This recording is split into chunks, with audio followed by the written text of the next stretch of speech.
எல்லாருக்குமே வணக்கம். போன வீடியோல AI அக்கவுண்டன்ட் ஜாப்ஸை டேக் ஓவர் பண்ணிடுமா?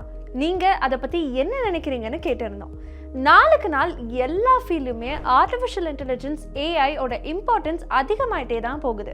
அதே மாதிரி தான் காமர்ஸ் அண்ட் ஃபினான்ஸ் செக்டார்லையும். ஸோ AI ஹியூமன்ஸை ரீப்ளேஸ் பண்ணிடுமாங்கிற கொஸ்டின் இன்னுமே கொஸ்டினாகவே இருக்குது. பட் நிறைய ஃபேக்டர்ஸை டிபெண்ட் பண்ணி தான் இதுக்கான பதிலும் இருக்குது. ஸோ இந்த வீடியோவில் ஆர்டிஃபிஷியல் இன்டெலிஜென்ஸோட இம்பேக்ட் காமர்ஸ் அண்ட் ஃபினான்ஸ் செக்டரில் ப்ரெசென்ட் அண்ட் ஃபியூச்சரில் எப்படி இருக்க போகுதுங்கிறத பார்க்கலாம். First factor, automation of routine task. Data entry and transaction processing மாதிரி ரொட்டீனாக ரெப்பிட்டேட்டிவாக பண்ணக்கூடிய டாஸ்க் AI மூலமாக ஆட்டோமேஷன் ஆகிடுச்சு. ஸோ இதனால நிறைய டைம் சேவ் ஆகுது அண்ட் அக்கௌண்டன்ஸால் மற்ற டாஸ்கில் ஃபோக்கஸ் பண்ண முடியுது.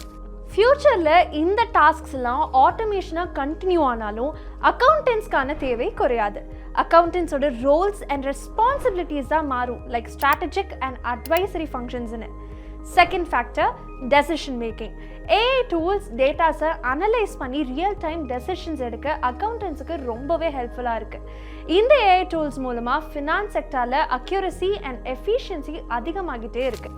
பட் டேட்டாஸ் வச்சு பார்க்கும்போது ஃப்யூச்சரில் அக்கௌண்டன்ஸ் AI டேட்டாவை நம்பி நிறைய டெசிஷன்ஸ் எடுக்கிற மாதிரி இருக்கலாம். அண்ட் AIயோட இன்டர்பிரிட்டேஷன் அண்ட் கான்டெக்ஸ்ட்டை புரிஞ்சுக்கிற விதம் பிஸ்னஸை இம்ப்ரூவ் பண்ணும்.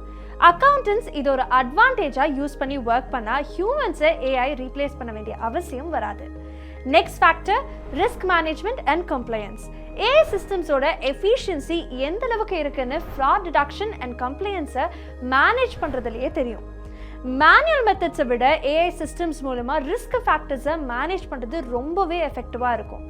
அதே சமயத்தில் மற்ற விஷயங்களை side by side accountants handle பண்ணலாம்.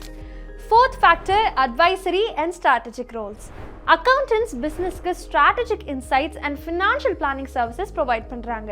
AI சப்போர்ட் மூலமாக அனாலிட்டிக்கல் வைஸ் சப்போர்ட் பண்ணாலும் ஒரு பிஸ்னஸை அண்டர்ஸ்டாண்ட் பண்ணிக்கிறதா இருக்கட்டும், கம்யூனிகேட் பண்ணுற விதம் அண்ட் ஒருத்தர் தேவைக்கு ஏற்ற மாதிரி அட்வைஸ் ப்ரொவைட் பண்ணுறதுன்னு AI-ஆல் ஹியூமன்ஸை ரீப்ளேஸ் பண்ண முடியாது. கடைசி factor, ethical and judgmental aspects. அக்கௌண்டிங்கோட பேஸே எத்திக்ஸ் அண்ட் ப்ரொஃபஷனலிசம். AI-ஆல் எத்திக்கலாக யோசிச்சு டெசிஷன்ஸ் எடுக்க முடியாது. ஹியூமன் சூப்பர்விஷன் அக்கௌண்டிங்கில் இருந்தால் மட்டுமே எத்திக்கல் ஸ்டாண்டர்ட்ஸை மெயின்டைன் பண்ண முடியும். ஸோ இவ்வளோ அனலைஸ் பண்ணதில் என்ன தெரிய வருதுன்னா, அக்கௌண்டிங்கில் AI-யோட இம்பேக்ட் அதிகமாகவே இருந்தாலும் அக்கௌண்டன்ஸை கம்ப்ளீட்டாக ரீப்ளேஸ் பண்ண ஆர்டிஃபிஷியல் இன்டெலிஜென்ஸ்க்கு எந்த ஒரு பாசிபிலிட்டியும் இல்லை. AI-னால அக்கௌண்டன்ஸோட ரோல்ஸ் அண்ட் ரெஸ்பான்சிபிலிட்டிஸில் சில மாற்றங்கள் வரலாம், like strategic decision making, advisory, analytical ஃபங்க்ஷன்ஸ்னு. பட் ஆர்டிஃபிஷியல் இன்டெலிஜென்ஸால் அக்கௌண்டன்ட்டை ரீப்ளேஸ் பண்ண முடியாது. ஸோ இதனால் காமர்ஸ் ப்ரொஃபஷனல் கோர்சஸான CA, CMA, ACCA இம்பார்ட்டன்ஸ் நாளுக்கு நாள் அதிகமாகிட்டே தான் இருக்குது. இந்த கோர்சஸை ப்ரொவைட் பண்ணக்கூடிய பெஸ்ட் இன்ஸ்டியூட் தான் Indian institute of commerce Lakshya. So இன்றைக்கே உங்கள் காமர்ஸ் ப்ரொஃபஷனல் ஜர்னியை உடனே இந்தியன் இன்ஸ்டியூட் ஆஃப் காமர்ஸ் லக்ஷ்யாவில் ஸ்டார்ட் பண்ணுங்கள். அக்கௌண்டன்ஸ் இந்த டெக்னாலஜிக்கல் சேஞ்சஸ்க்கு அடாப்ட் ஆகிறது மூலமாக நிறைய ஸ்கில்ஸை டெவலப் பண்ண முடியும். அண்ட் இதனால் அவங்க ரோல்ஸ் அண்ட் ரெஸ்பான்சிபிலிட்டிஸில் சில சேஞ்சஸ் வருமே தவிர AI-னால கம்ப்ளீட்டாக அக்கௌண்டன்ட்டை ரீப்ளேஸ் பண்ண முடியாது. முதல்ல கேட்ட கேள்விக்கான பதில் உங்களுக்கு இப்போ கிடைச்சிருக்கும்னு நம்புகிறேன். இந்த வீடியோ ரிலேட்டடாக உங்களுக்கு ஏதாவது டவுட்ஸ் இல்லைனா குவரிஸ் இருந்ததுன்னா மறக்காமல் காமெண்ட் செக்ஷனில் காமெண்ட் பண்ணுங்கள். அதே மாதிரி நிறையா காமர்ஸ் ரிலேட்டடான வீடியோஸ் பார்க்கணும்னு நினச்சிங்கன்னா மறக்காமல் சப்ஸ்கிரைப் பண்ணுங்கள். இந்த வீடியோவை உங்கள் காமர்ஸ் ஃப்ரெண்ட்ஸுக்கு மறக்காமல் ஷேர் பண்ணிடுங்க. நன்றி, வணக்கம்.